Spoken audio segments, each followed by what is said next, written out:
Okay. Exercise 4.3 class 9 maths question number 6.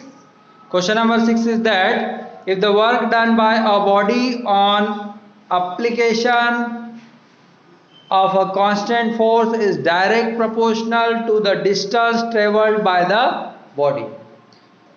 क्या चीज किसके प्रोपोर्शनल है? Work done is direct proportional to the distance traveled by the body. Express this in the form of an equation in two variable and draw the graph of the same by taking the constant force as 5 unit. Also read from the graph the work done when the distance traveled by the body is 2 unit and 0 unit. So in question number 6 they are saying that first thing, work is direct proportional. This is the symbol of the proportional. Work is direct proportional to the distance traveled by the object. मतलब आप suppose मेरे पास एक ये marker है, ये marker यहाँ रखा हुआ है और इसको मैं धक्का लगा रहा हूँ, तो धक्का लगा रहा मतलब क्या लग रहा है? फोर्स इज तो जो काम हो रहा है वो डिस्टेंस के डायरेक्ट प्रोपोर्शनल है, मतलब जितनी डिस्टेंस कवर करेगा उतना ही क्या होगा? काम माना जाएगा. किसी एक ऑब्जेक्ट को पॉइंट ए से पॉइंट बी तक ले जाने में जो काम होता है वो फोर्स के डायरेक्ट प्रोपोर्शनल होता है. सो हम लिख सकते हैं W is proportional to D. W किसको रिप्रेजेंट कर रहा है? वर्क को, और D किसको रिप्रेजेंट कर रहा है? डिस्टेंस. अब जब प्रोपोर्शनल का साइन होता है, प्रोपोर्शनल का मतलब देखो क्लास 8 में आपने दो तरह के प्रोपोर्शनल, डायरेक्ट प्रोपोर्शनल और इनवर्स प्रोपोर्शनल, दो चीजें पढ़ी थी, है ना? तो एक डायरेक्ट प्रोपोर्शन का मतलब होता है एक चीज बढ़ने के साथ दूसरी चीज भी बढ़ रही है, या एक चीज घटने के साथ दूसरी भी घट रही है. और इनवर्स प्रोपोर्शन में उल्टा हो जाता है, एक बढ़ रहा है तो दूसरा क्या होगा? घटेगा. तो यहाँ पर वर्क और डिस्टेंस क्या है? Direct proportion. मतलब ज्यादा दूरी तय होगी तो काम क्या होगा? ज्यादा. कम दूरी तय होगी तो काम क्या होगा? जब आप प्रोपोर्शनल का साइन हटाते हो तो प्रोपोर्शनल के साइन की जगह इक्वल टू का साइन आता है और कोई ना कोई कांस्टेंट लगाना पड़ता है. क्या लगाना पड़ता है? और यहाँ पर आपकी बुक में दे रखा है कांस्टेंट. क्या लगाना आपको? फोर्स. कांस्टेंट क्या है? फोर्स. तो ये हमारे पास इक्वेशन बन गई W इक्वल टू FD. और ये जो फोर्स है जो कि कांस्टेंट है, कांस्टेंट मतलब जिसकी वैल्यू क्या हो? फिक्स. ये फिक्स फोर्स भी दे रखा है. कितने यूनिट का फोर्स लगाना है? 5 यूनिट. तो F की जगह आप क्या लिख दो? ये क्या बन गई है? इक्वेशन. कितने वेरिएबल वाली? 2 वेरिएबल. ये आपके पास में क्या है? Equation. This is an equation in 2 variable. और 2 वेरिएबल कौन से है इसमें? W and D, work and distance. फिर अब इसका क्या कहा गया है? क्या बना? ग्राफ. तो ग्राफ बनाने के लिए क्या चाहिए आपको? Coordinates table. एक है W, एक है D. अब देखो सबसे अच्छी चीज है कि यहाँ हम D को एज्यूम करते जाएंगे और W कैलकुलेट करते जाएंगे. D और 5 में क्या रिलेशन है? मल्टीप्लाई. सपोज D को मैंने ले लिया 1, तो 1 5 जा. D को 2 लेने पर W कितना आ जाएगा? बोलो. D को 3 लेने पर W कितना आ जाएगा? 15. D को 4 लेने पर W कितना आ जाएगा? 20. तो ये आपके पास क्या बन गई है? टेबल. इस टेबल का आप क्या बना दोगे? ग्राफ, है ना? एक्स एक्सिस पर सपोज हमने क्या ले लिया है? डिस्टेंस ले लिए एक्स एक्सिस पर, और वाई एक्सिस पर हमने क्या ले लिया है? वर्क. ये ओरिजिन है, इक्वल मार्जिन के साथ स्केलिंग कर दी इसमें 1 2 3 4 5. इधर भी इक्वल मार्जिन के साथ में नंबर डाल दिए. अच्छा देखो यहाँ पर स्केल आप आपके अकॉर्डिंग ले सकते हैं. आप देख रहे हो कि वर्क क्या डायरेक्ट मल्टीपल है किसका? 5 का. तो 0 5 10 15 20 25 30. ठीक है. अब देखो जब आपका डिस्टेंस 1 यूनिट है तो वर्क कितना हो रहा है? डिस्टेंस 1 यूनिट तो वर्क 5, पहला कोऑर्डिनेट मिल जाएगा आपको 1 5। फिर डिस्टेंस 2 यूनिट पे वर्क कितना है 10, सेकंड कोऑर्डिनेट मिल गया आपको कौन सा है 2 10। डिस्टेंस 3 यूनिट पर वर्क कितना है 15। बस आपको 2 या 3 कोऑर्डिनेट सफिशिएंट है क्या बनाने के लिए, ग्राफ बनाने। और ये आपका क्या बन गया, ग्राफ बन गया ग्राफ। अब क्वेश्चन में आपसे कहा गया है कि find the work, also read from the graph the work done when the distance traveled by the body is 2 unit। मतलब फर्स्ट केस में आपसे कहा गया कि डिस्टेंस कितना हो यदि 2 यूनिट तो वर्क कितना होगा। अब ग्राफ से देख लो 2 पे कितना आ रहा है 10, तो वर्क कितना हो जाएगा आपके पास में 10। और सेकंड में आपसे क्या पूछा है, यदि डिस्टेंस कितनी हो 0 यूनिट तो वर्क कितना हो जाएगा, हाँ वर्क कितना हो जाएगा। तो भाई ये 0 पे कितना आ रहा है 0 यूनिट। मतलब साइंस ये बोलता है कि यदि डिस्टेंस ट्रेवल नहीं की गई तो काम नहीं होगा। मैं दीवार को दिन भर धक्का लगाते रहूंगा तो मैं तो थक जाऊंगा, लेकिन ये दीवार आगे नहीं बढ़ी, इसका मतलब साइंस इसको काम नहीं मानता। ठीक है, तो डिस्टेंस होना जरूरी है, अदरवाइज वर्क नहीं माना जाएगा। काम को कितना माना जाएगा, वो 0। तो ये फर्स्ट क्वेश्चन नंबर 6 हो गया। I hope you understood it. चलो next question number 7। Question number 7 ये नोट कर लिया? यस। फिर किसे नोट करेंगे, खुद से कर लोगे, वीडियो देख लेना। अंश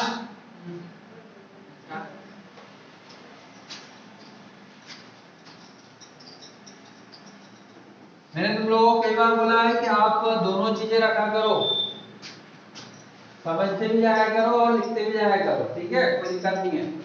next question number 7, read the question number 7। Okay, read question number 7। अंश अब वो गया, अभी देख लेना उसको।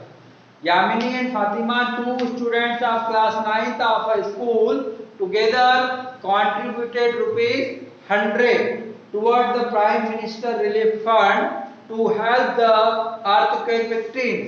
Write a linear equation which satisfy this data. You may take their contribution as ₹X and ₹Y and draw the graph of the same. Prime minister relief fund क्यों होता है भैया, बताओ। To help the earthquake victims. Prime minister relief fund सिर्फ earthquake victim के लिए नहीं होता है। अभी जैसे आपने देखा होगा कोरोना वायरस चला था, इसमें भी प्राइम मिनिस्टर केयर फंड के नाम से एक फंड बनाया गया था। तो जब भी कोई पैंडेमिक होता है, महामारी होती है या फिर नेचुरल कैलेमिटीज होती है, उस पर्टिकुलर एरिया के लोगों की हेल्प करने के लिए गवर्नमेंट लोगों से पैसा मांगती है कि आप डोनेट करो। क्या करो? तो इसी तरह से प्राइम मिनिस्टर रिलीफ फंड में 2 लड़कियां हैं। कौन है दोनों लड़कियां? यामिनी एंड फातिमा। यामिनी और फातिमा दोनों ने मिलाकर कुल कितने रुपए दिए हुए हैं? तो दोनों को क्या कर दिया जाएगा, प्लस। सपोज हमने क्या मान लिया कि यामिनी कितना पे कर रही है और फातिमा कितना पे कर रही है, तो x + y कितना आ जाएगा। ये क्या बन गई आपकी इक्वेशन। इसके आपको क्या पता लगाना है, कोऑर्डिनेट्स। क्या पता लगाना है, एक को एज्यूम करोगे, दूसरे को फाइंड करोगे। सपोज y को मैंने ले लिया कितना, मतलब फातिमा ने 50 रुपीज डोनेट करे तो यामिनी कितना डोनेट करेगी, ओके। फातिमा ने 60 रुपीज डोनेट करे तो यामिनी कितना डोनेट करेगी, 40। फातिमा ने 70 रुपीज डोनेट करे 30। फातिमा ने 40 रुपीज डोनेट करे 60, ओके। अब इसका क्या कर देंगे हम, ग्राफिकल रिप्रेजेंटेशन कर देंगे। अच्छा, यहाँ पर x और y दोनों हमने 10, 20, 30, 50 ऐसे लिए हैं, तो थोड़ा सा बड़े नंबर देंगे। मतलब हम डायरेक्ट स्केल इसका ले लेते हैं 10 का, 10, 20, 30, 40, 50, 60, 70, 80, 90। ये एक तरफ आप क्या ले लो, किसका नाम ले लो, यामिनी का, और एक तरफ फातिमा का नाम ले लो। 10, 20, 30, 40, 50, 60, 70 फातिमा। ओके, स्केल दोनों ही जगह 1 यूनिट इक्वल टू कितना आ रहा है, ₹10। 1 यूनिट इक्वल टू कितना आ रहा है, ₹10। तो जब यामिनी x 50 है तो y भी कितना है, 50। x मतलब कौन, यामिनी, और y मतलब कौन, फातिमा। तो यामिनी ने x कितने रुपए डोनेट करे, 50 पर कितना आ गया, 50। सेकंड कोऑर्डिनेट क्या आएगा, 40 60। थर्ड कोऑर्डिनेट क्या है, 30 70। और जैसे कि मैंने आपको बताया केवल सिर्फ आपको 2 या 3 से काम चल जाएगा, ये आपका क्या बन गया, okay, understood. Question number 8, this one is noted, Yes. done, good, now you are too fast, okay, घर से कर लो ना, कोई दिक्कत नहीं है, की दिक्कत है, अंश कर सकते हो क्या, नहीं कर लेंगे, good. So last question of the exercise, question number 8, please pay attention in your book. In countries like USA and Canada, temperature is measured in Fahrenheit, whereas in countries like India, it is measured in Celsius. Here is a linear equation that converts Fahrenheit to Celsius. तो बेटा ये Fahrenheit और Celsius दोनों ही unit है किसकी, temperature की, और हम एक टेम्परेचर को दूसरे में कन्वर्ट कर सकते हैं, किस फॉर्मूले के थ्रू, इस फॉर्मूले के through, F equal to 9/5 C plus 30। ये फॉर्मूला है जिससे आप फ़ारेनहाइट टेम्परेचर को सेल्सियस में या सेल्सियस टेम्परेचर को फ़ारेनहाइट में कन्वर्ट कर सकते हैं, है ना। और भी कुछ यूनिट्स होती है टेम्परेचर की, जैसे कि केल्विन। केल्विन भी एक यूनिट है टेम्परेचर मेजर करने की। टेम्परेचर मेजर करने के लिए Fahrenheit, degree Fahrenheit, degree Celsius और केल्विन, ये 3 यूनिट्स तो मुझे याद है। एक और यूनिट होती है वो मैं भूल रहा हूं, जब भी याद आएगी बता दिया जाएगा आपको। तो ये लीनियर इक्वेशन है, यहाँ पर आपको दे रखी है। अब आपको इसका क्या करना है, केवल कोऑर्डिनेट्स पता लगा के ग्राफ बनाना है, ठीक है। क्या करना है आपको, कोऑर्डिनेट्स पता लगाकर ग्राफ बनाना है, ठीक। तो देखो अब यहाँ पर एक छोटी सी हिंट दे रहा हूं मैं आपको। वो हिंट ये है कि आपके पास 2 वैल्यूज है F और C। तो हिंट ये है कि C की ऐसी वैल्यू लो जो कि 5 के मल्टीपल हो, उससे क्या होगा, 5 से वो नंबर्स कट जाएंगे और आपका कैलकुलेशन आसान होगा। यदि आप 1 2 3 4 5 लोगे तो 9/5 एक डेसिमल वाला नंबर आ जाएगा, जिसको कैलकुलेट करना है या ग्राफ पर रिप्रेजेंट करना थोड़ा सा टफ हो जाएगा, ठीक है। तो आप C की वैल्यू ऐसा नंबर लो जो किसके मल्टीपल हो, 5 के। तो सबसे पहले मैं वही ले लेता हूं, 5।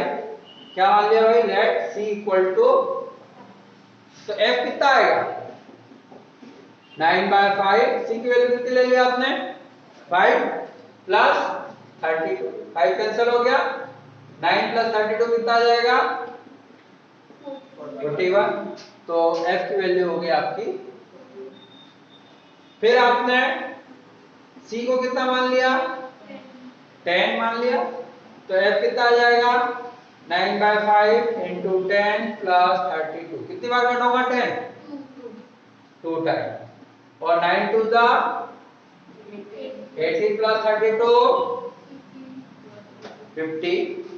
तो C की वैल्यू 10 लेने पर F कितना आ रहा है, 50। अब जरूरी नहीं कि आप पॉजिटिव ही लो हमेशा, आप नेगेटिव भी ले सकते हो। सपोज आपने C की वैल्यू कितनी ले ली है, -5, तो F कितना आ जाएगा आपके पास में, 9/5 इंटू -5 प्लस 32। 5 से 5 कट गया, क्या बच रहा है? -9 -9 प्लस 32 कितना आएगा? 20। तो -5 लेने पर कितना आ गया? 23। इस तरह से आप कोऑर्डिनेट्स पता लगा के ग्राफ बनाना। इसका ग्राफ आपको खुद को बनाना है, ये आपका होमवर्क है। Okay, in the next lecture I will give it some solution. Thank you.